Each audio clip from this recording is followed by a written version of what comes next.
Hello, everybody. It's been a while. Now, today we're going to be ready to start with a new topic. Actually, today we're going to explore the world of tree diagrams and also what is phrase structure rules, lexical rules, and sentence transformation. Are we ready? Let's get started. Number one, tree diagrams. I'm going to use this very basic sentence. The cat sleeps. Here I'm going to break it down in parts of speech. The cat is my subject and sleeps is my predicate or complement. If I now narrow it down a little bit more, I can say that the whole thing is a sentence, and I'm going to break down every single part. NP, or my noun phrase, will be the cat. The next part, sleeps, will be my verb phrase because it's based on the verb. I'm going to use now a little breaking more. The is the determiner. Cat is the noun. And sleeps is the verb. Okay? So, as we all can see, this sentence is divided into a noun phrase and a verb phrase. The noun phrase contains a determiner and a noun, and the verb phrase contains just the plain verb. All of these are constituents of some sort of building blocks in a sentence to make sense. So that way we have in the end, the cat sleeps. Okay? Now let's break this one into a more complicated case. Now I'm going to use the dog is chasing the cat. So now we have a more complex sentence that would be different if I tried to break it down in a tree diagram. Let's see. So I have now that my noun phrase would be the dog. The determiner, the dog, the noun. The verb is chasing. Verb phrase is chasing the cat. Now I know that is chasing is part of present continuous. So is the auxiliary, the verb is chasing, and I have another noun phrase again, the cat, which is my object. If I go grammatically, it will be my object, the cat. So the determiner, the cat, the noun. Okay? So we can say in conclusion that the phrase structure technically and the phrase structure rules technically they describe how words are grouped into phrases and sentences and blocks that make up the sentences in order to form a syntax in every single language. This happens in English, in German, in Italian, in French, in any language they are getting. Of course, every language will change or vary depending on its grammar forms. But let's not forget that we'll always have the main part that is the subject that will be used with one noun phrase, and logically this noun phrase can be broken up into a determiner and a noun. And as well, we will have the verb phrase, which will be most likely made by verbs and sometimes auxiliaries. The noun phrase will always be broken into a determiner and a noun. And sometimes it will be part of the subject, and sometimes it will be part of a predicate.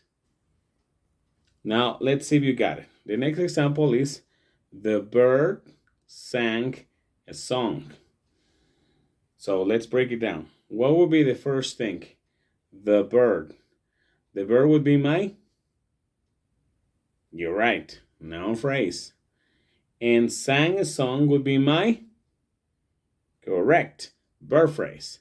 So if I go again, I have now a noun phrase, a song. What? Well, first, let's go with the last part. A song. It would be my last phrase. Now, I'm going to go with the first part. The is my correct determiner. Bird is my correct noun. Sang is my correct verb. And a song will be my noun phrase in the end. It will be a, the determiner, song, the ending part, or my noun. Moving on, we have the lexical rules. What are lexical rules? Actually, they explain how words can be formed and how these parts of a speech can change. Here we have some of the main types. One is affixation. Here we go. Happy. The antonym or the opposite is unhappy. I'm going to go now with the verb teach. If I use the suffix teacher, you see? So those are affixation kinds. Compounding is the next one, and this one uses the two-word making. For example, very simple, tooth, brush. Together, toothbrush. Or there can be, well, there's a reference in that case, it's easy because the tooth is for brushing. But what about this word? Butter, fly. Together, butterfly. Very different meaning, right? Compounding will join two words that sometimes have a relationship and sometimes they don't convey any reference. The last case is conversion, when we can change a word depending its roots. The category of the word will change too. If I have, for example, a noun and then I have a verb, sometimes they change and sometimes there are little variations that make them change. For example, the word, I'm going to go with Google. Google is the noun, the name of the company that has been created, and now is also a verb. When I say, let's go Google something up. Another one too is, for example, when I say the word comfort and comfort, right? Or especially comfortable, right? That will work as the prefix, as the suffix, but it comes from a category of word. Noun, comfort, comfortable, the adjective, okay? Another one can be wraith and wraith. Wraith, it's the action of taking as a verb, of taking something away or expelling something out or even causing protest. But also there was a wraith, means that somebody came and checked into something and expelled people out.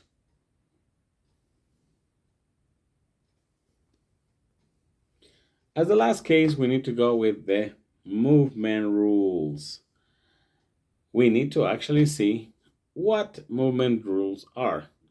Pay attention to this sentence. You are reading a book. Okay? If I want to transform this into a question, some things will be moved out. For example, what are you reading? The structure of the WH will make a movement in order to make it more logical. I cannot say what you're reading. It wouldn't make sense. Maybe people will understand, but it's not logically correct. Another example can be our friend not very used the passive voice. Look at this sentence. John kicked the ball. If I change it without making any difference in the meaning, the ball was kicked by John. In that case, I have the structure of a passive voice. So in the end, this is how three phrases and three structures and all this syntax has been explained into maybe a less complex structure. I know Sometimes syntax may seem a little more complicated, but if you break it into parts, such as noun phrases, sentences, noun phrases, verb phrases, determiners, nouns, and verbs, things seem a lot easier to understand. Thank you very much for joining us, and I hope this video was of your like. Subscribe. Thank you.